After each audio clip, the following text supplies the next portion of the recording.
Redneck Homestead here. I want to share with you my new little toy, my Bolens Iseki G194 diesel tractor. I don't really know much about this Iseki brand here, except that it was a Japanese tractor manufacturer that was distributed by Bolens, pretty popular name through the 2000s, I believe, in North America. This is a little 19 horsepower four-wheel drive tractor that has all the earmarks and trappings of a much larger tractor, but it's just kind of scaled way down. It's kind of hard to see from the video how small it is, but these tires are about, I'd say about 3 feet tall in the rear and about 18 inches tall in the front. Again, it's a four-wheel drive tractor.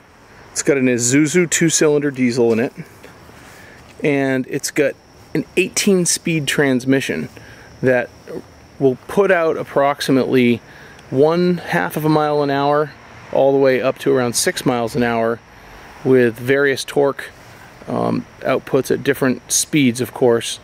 And I'm pretty sure that this tractor could get out of just about any situation in the right gear.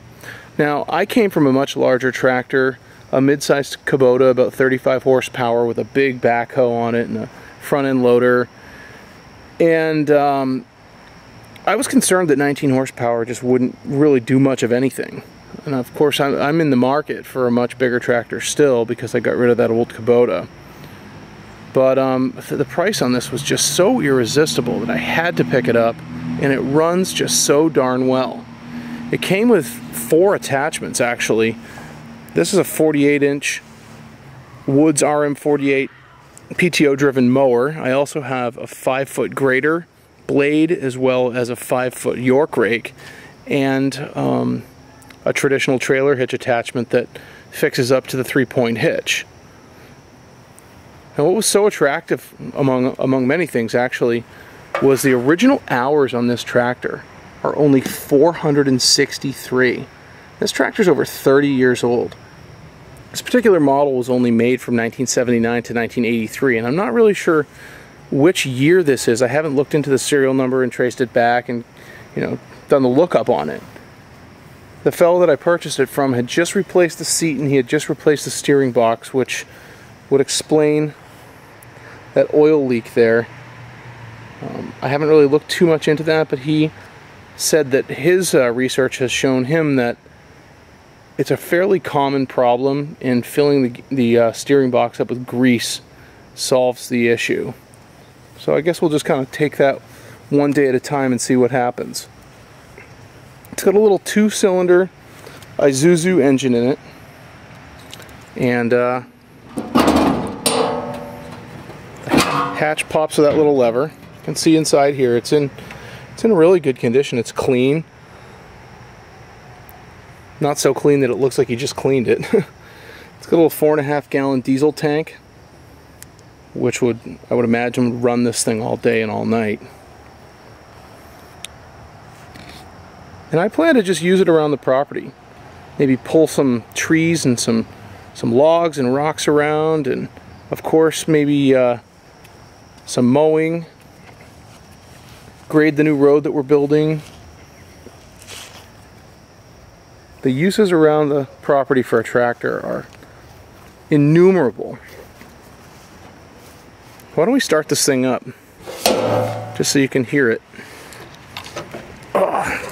Jump on board. One thing it's missing is a seatbelt and a ROPS, so I don't intend on really using it until I get a seatbelt installed and a ROPS.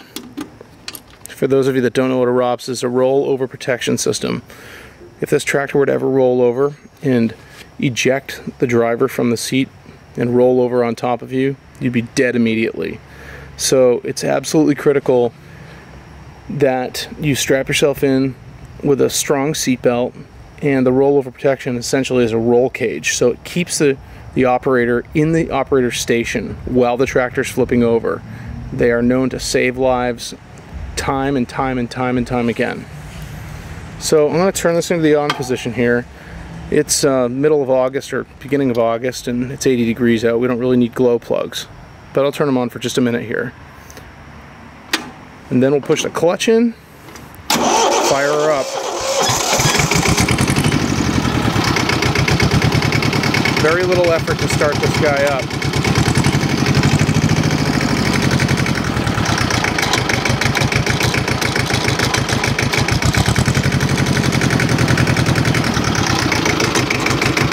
Transmission's in neutral here.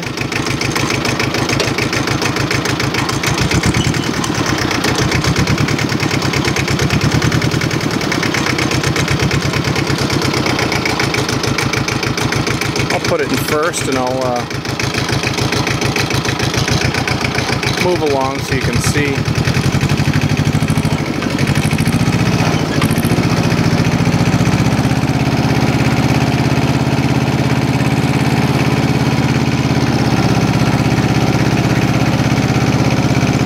can hear it runs really strong. I want to drive into my fence here. Oh, and I had brakes on, so I'm sure that didn't help things out. We'll put her in reverse.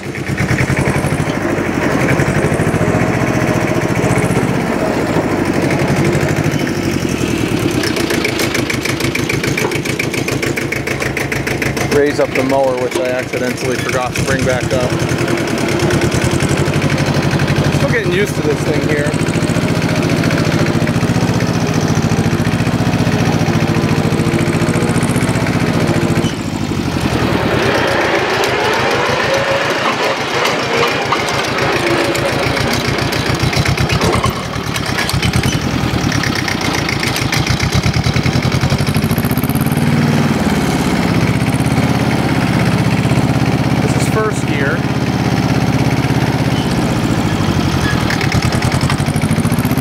Second gear.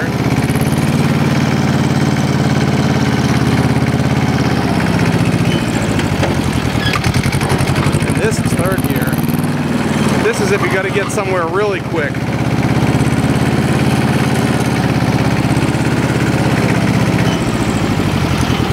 Put her back in reverse.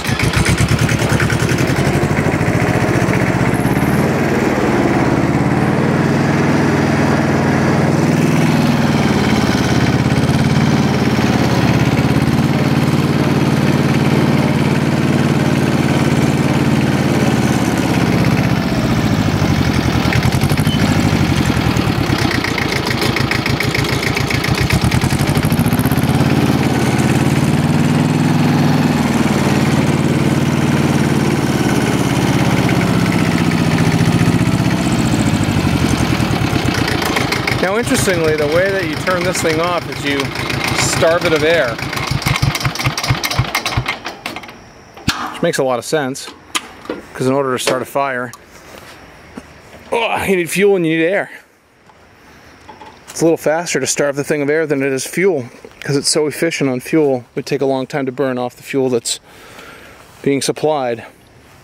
So this is my initial review. I'm very happy with it so far. It's still at my house right now. It's not up at the property, so we'll be bringing it up to the property and hopefully get you some more footage in short time to show you this guy at work.